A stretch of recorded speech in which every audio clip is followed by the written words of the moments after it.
Good morning, Richie. Good morning, Isaiah. Good morning, Lily. Today I'm going to read you a book by Michael Bold, Paddington. Some of his favorite storybooks. We're going to start with the first story. Paddington and the Busy Bee Carnival.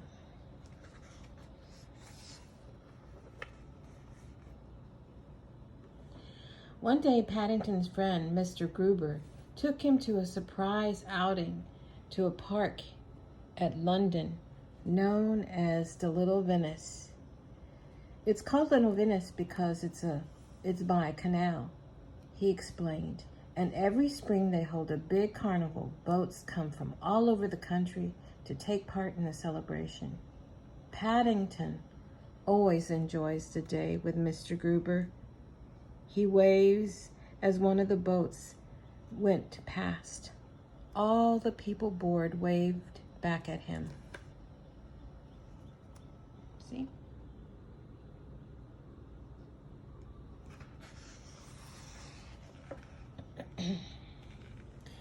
I've never been for a ride on a canal before, said Paddington. Who knows, said Mr. Gruber mysteriously. Perhaps you will before the day is out. But first of all, we must see what else is happening. We don't want to miss anything important. He pointed to a board showing all the different events, but there were so many Paddington didn't know which to try first. How about the Busy Bee Adventure Trail, suggested Mr. Gruber. We have to find as many things as possible, beginning with the letter B.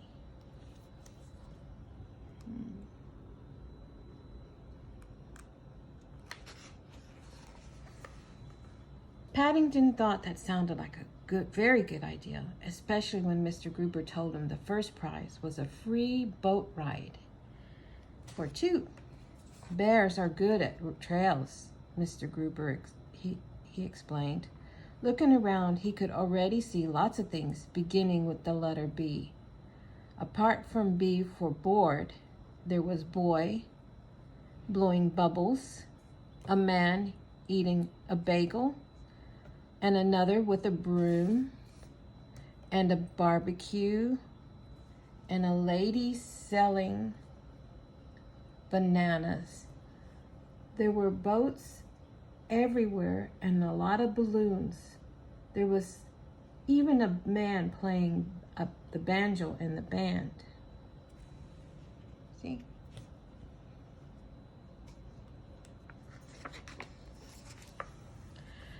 After Paddington had finished writing them all down, and he and Mr. Gruber set off along the canal, in no time at all, Paddington had added 5 other items to his list. First, there was B for bridge. See the bridge up here? Then, blackbird. Look at the blackbirds right here. And then buttercup. I don't know where buttercups are. Do you see it?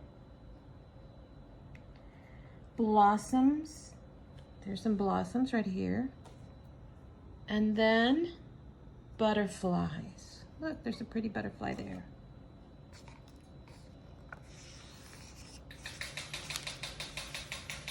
They hadn't gone very far when they saw a lady feeding some ducks. She was wearing a bonnet. See, that's the bonnet. And a blouse fastened at the neck with a brooch. See the brooch? And around her wrist, she wore a bracelet. See the bracelet? Look, Paddington's writing it all down. When she saw Paddington, she smiled and said, "Would you like some?" "Thank you very much," said Paddington. He wrote down bag and bread. He then raised his hat politely and said, "Busy Bee Adventure Trails make you hungry."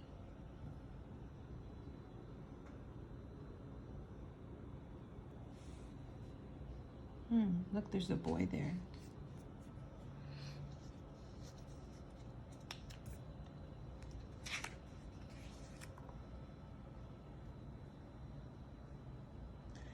This is the sort of day out I like, Mr. Gruber, Paddington announced as he took a jar of marmalade from his suitcase and began making a sandwich. Mr. Brown, Mr. Gruber gave a cough. I think you were really meant to give the bread to the ducks.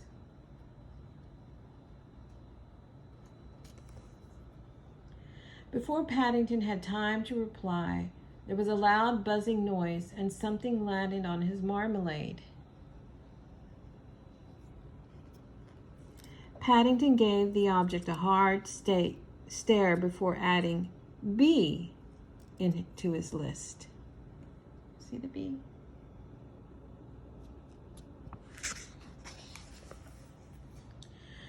Next they came upon a man fishing. I think you're struck lucky, Mr. Brown, whispered Mr. Gruber.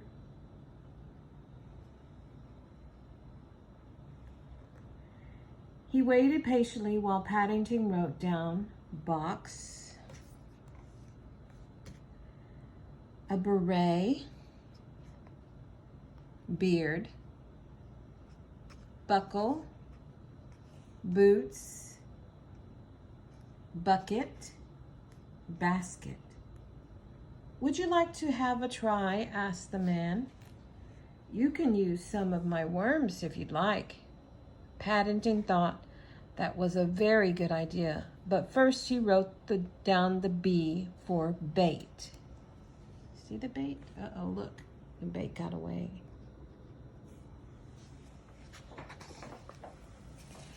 If you're going in for the busy bee competition, said the man, you should watch out. There's a boy following you, and I think he's up to no good. Do you see the boy? Paddington was about to say thank you when he felt a tug on the fishing line. I think it might be too big to go in my jar.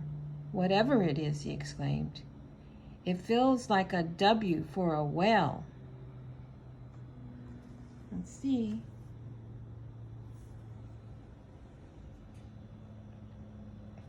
I'm not sure you'll find any whale this far inland, Mr. Brown, said Mr. Gruber tactfully.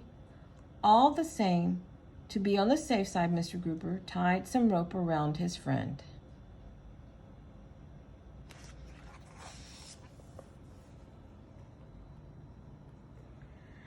Strike me pink, said the fisherman. It's a bicycle. Paddington was almost disappointed. Never mind, said Mr. Gruber. At least it's another word for my list. Look at that little boy.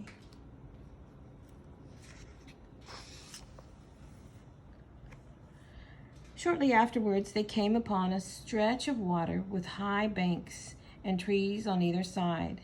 Paddington decided to have a good go at riding the bicycle. But soon he discovered why it had been thrown away. I think I'd better hold the other end, Mr. Gruber, he gasped, pointing to the rope still tied around his waist, in case I fall in the canal.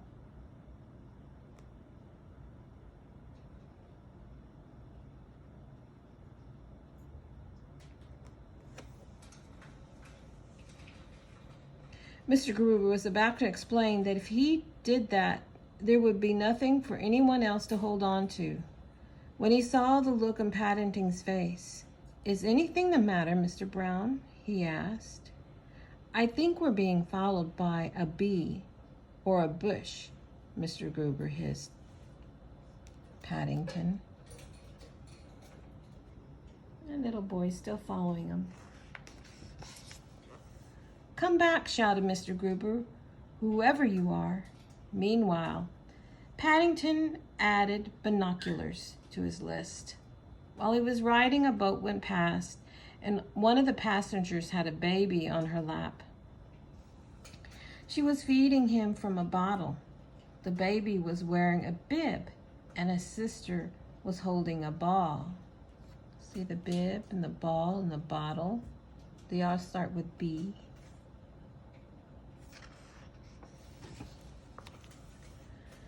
Mr. Gruber sat down by the water while Paddington added up his list. All together with the bank and Brabbles next to Mr. Gruber, he had 41 things beginning with the letter B.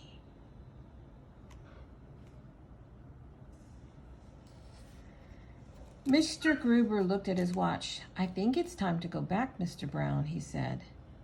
"We don't want to be late for the judging." "Good luck," called the fishermen as they went past.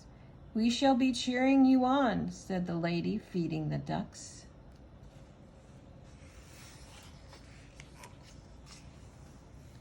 "Has anyone collected more than 40 bees?" called the judge.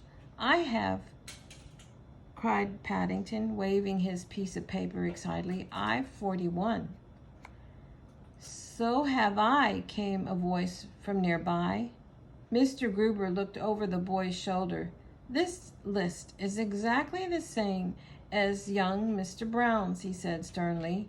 "You must have been copying it word for word." "Oh dear," said the judge. "We can't have that. I'm afraid I shall have to stop the contest." "It's all right, Mr. Gruber," called Paddington. "We've won. I've thought of another bee that gives me 42. Look at what he's looking at. You see what he's looking at? Let's see what he says on the next page. See what you saw. "Fancy nearly forgetting the most important item of all," said Mr. Gruber as they set off on their boat trip. "What made you think of it?" "I saw my reflection in the water," explained Paddington. Mr. Gruber nodded. "It's often the hardest of all to see things that are right under your nose," he said. "It is if you're a bee for bear," agreed Paddington. "Bears have very long noses." So he got to ride on the boat. Look at that. Looks very happy, doesn't he? Look, the little boy, he's disappointed for cheating. It was dark by the time Paddington and Mr. Gruber arrived back, and the fireworks had already started. Mr. Gruber bought a packet of sparklers, and as they stood on the bridge to watch, Paddington joined in with his own display with a sprinkler. He waved, "Thank you, Mr. Gruber, for a lovely day out." In the excitement, the only person who noticed Mr. Gruber himself, but that was really all that mattered.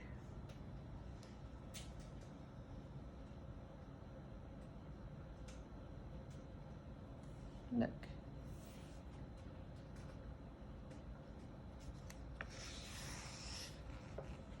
"If you ask me, Mr. Brown," said Mr. Gruber as they made their way home, "the nicest bee of all is yet to come." "I think I know what that is," said Mr. Paddington sleepingly. "It's B for bed." The end.